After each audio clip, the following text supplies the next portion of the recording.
Hey, we're back with another lick of the week, and I'm going to conclude the 4-note melodic series right now with this video.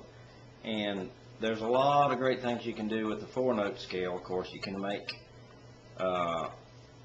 extended ideas out of them. One of the great advantages of knowing more than one type of scale,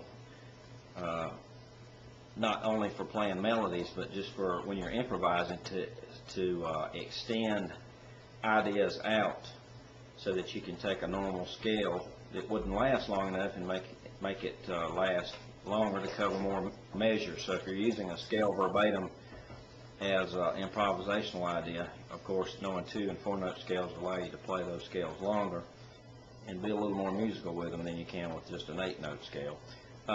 And again, fragments is the way to go. If you're trying to use these scales verbatim to make licks, you're going to find a dead end at some point because it's going to sound exactly like a scale, which it is. So what we can do is kind of break this 4-note up into some fragments that make pretty nice licks in themselves. And again, they're still the scale notes.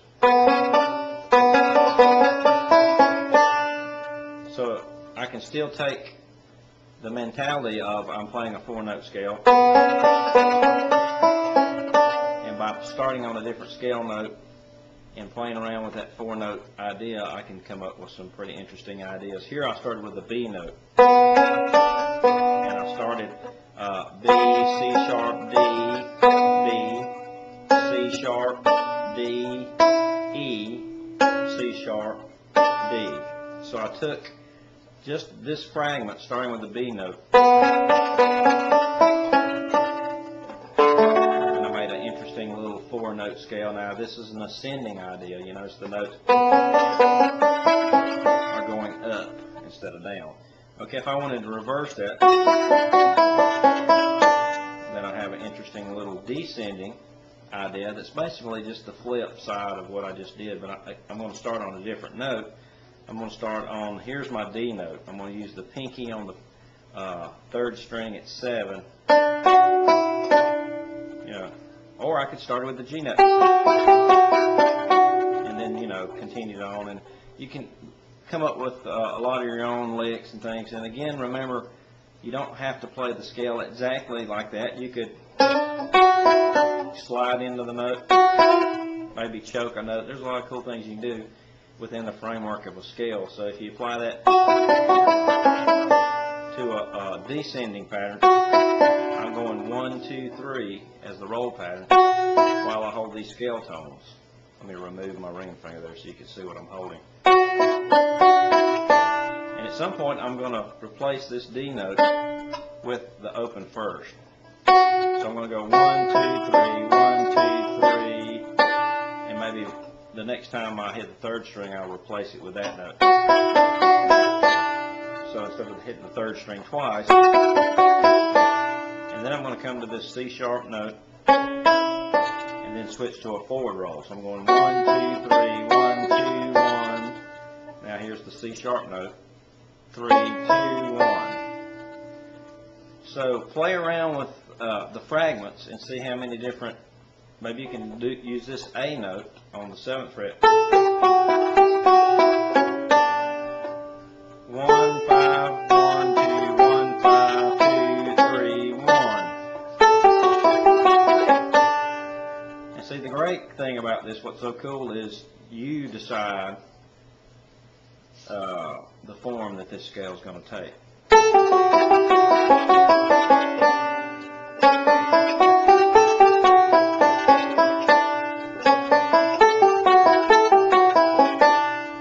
By playing around with the order of the notes,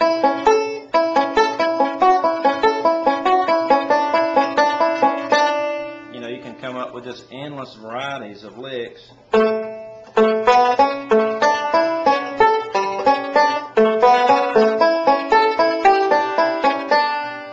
here I'm climbing up from the A note on the 4th fret.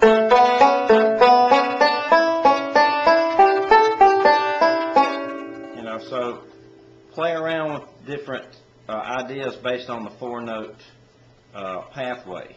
Just try different notes, skip around, have fun with it, and you'll come up with some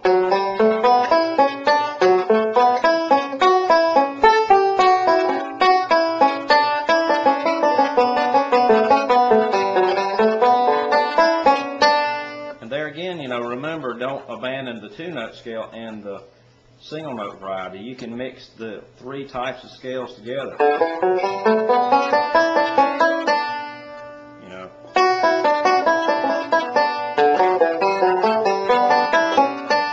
So you can come 2-note, single note, 4-note, and come up with fragmented phrasings latched together to make improvisational ideas. So you can take a single note scale leading into a 4-note, and you can come out of the 4-note with a 2-note.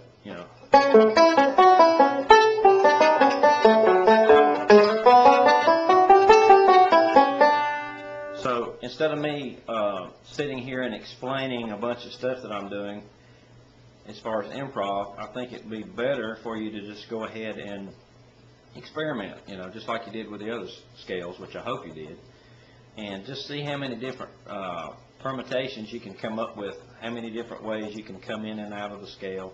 And remember to always relate this, since we're talking about D licks. Some of these ideas may actually work over an A chord, and so you need to actually keep in your mind that, hey, this is a D. So you may want to record yourself maybe playing some D rhythm on the banjo, playing some vamps or vamping or something, and then you could play these ideas over the D chord. So as you're playing a D rhythm, you can hear a lot better how to resolve these licks, because you always need to keep in mind that, yeah, this is a D scale I'm playing with, and I'm primarily trying to focus on coming up with D licks. So they'll either cover the entire key of D if I'm playing in D, or if there's a D chord that appears in the song, I need to try to make some of these notes work as D licks over a D chord. Even though it's not in the key of D, I'm still covering a D chord section of a song. So just play around with these notes.